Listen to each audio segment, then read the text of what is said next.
Pour me rappeler de l'exil, vous m'avez nommé représentant du peuple.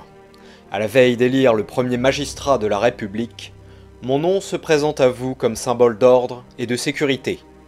Ces témoignages d'une confiance si honorable s'adressent, je le sais, bien plus à mon nom qu'à moi-même, qui n'ai rien fait encore pour mon pays. Mais plus la mémoire de l'empereur me protège et inspire vos suffrages, plus je me sens obligé de vous faire connaître mes sentiments et mes principes. Il ne faut pas qu'il y ait d'équivoque entre vous et moi. Je ne suis pas un ambitieux qui rêve tantôt l'empire et la guerre, tantôt l'application de théories subversives. Élevé dans les pays libres, à l'école du malheur, je resterai toujours fidèle aux devoirs que m'imposeront vos suffrages et les volontés de l'Assemblée.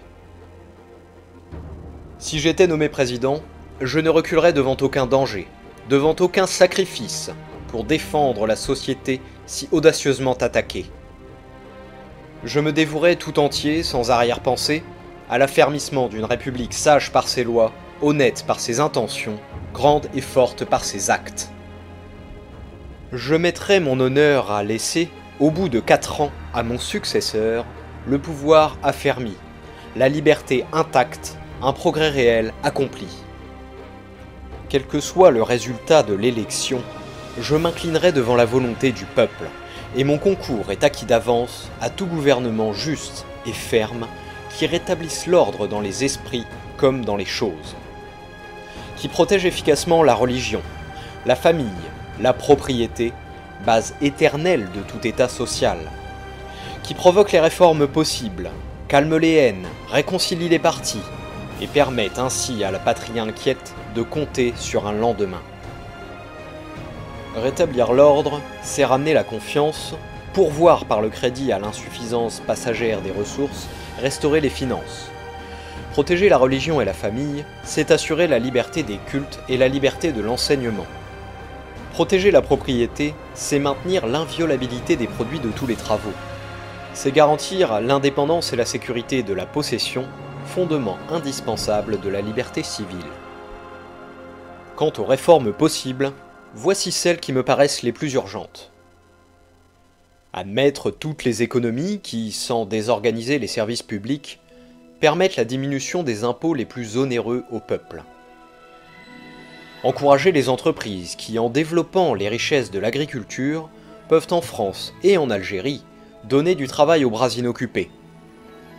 Pourvoir la vieillesse des travailleurs par des institutions de prévoyance. Introduire dans nos lois industrielles les améliorations qui tendent non à ruiner le riche au profit du pauvre, mais à fonder le bien-être de chacun sur la prospérité de tous. Restreindre dans de justes limites le nombre des emplois qui dépendent du pouvoir et qui souvent font d'un peuple libre un peuple de solliciteurs. Éviter cette tendance funeste qui entraîne l'État à exécuter lui-même ce que les particuliers peuvent faire aussi bien et mieux que lui. La centralisation des intérêts et des entreprises est dans la nature du despotisme. La nature de la République repousse le monopole. Enfin, préserver la liberté de la presse des 2 excès qui la compromettent toujours, l'arbitraire et sa propre licence. Avec la guerre, point de soulagement à nos maux. La paix serait donc le plus cher de mes désirs. La France, lors de sa première révolution, a été guerrière parce qu'on l'avait forcée de l'être. À l'invasion, elle répondit par la conquête. Aujourd'hui qu'elle n'est pas provoquée, elle peut consacrer ses ressources aux améliorations pacifiques sans renoncer à une politique loyale et résolue.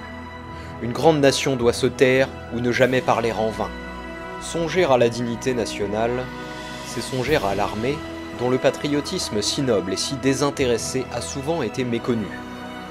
Il faut, tout en maintenant les lois fondamentales qui font la force de notre organisation militaire, alléger et non aggraver le fardeau de la conscription. Il faut veiller au présent et à l'avenir, non seulement des officiers, mais aussi des sous-officiers et des soldats, et préparer aux hommes qui ont servi longtemps sous les drapeaux une existence assurée. La République doit être généreuse et avoir foi dans son avenir. Aussi, moi qui ai connu l'exil et la captivité, j'appelle de tous mes vœux le jour où la patrie pourra sans danger faire cesser toutes les proscriptions et effacer les dernières traces de nos discordes civiles. Telles sont, mes chers concitoyens, les idées que j'apporterai dans l'exercice du pouvoir si vous m'appeliez à la présidence de la République. La tâche est difficile, la mission immense, je le sais. Mais je ne désespérerai pas de l'accomplir en conviant à l'œuvre, sans distinction de parti, les hommes que recommande à l'opinion publique leur haute intelligence et leur probité. D'ailleurs, quand on a l'honneur d'être à la tête du peuple français, il y a un moyen infaillible de faire le bien. C'est de le vouloir.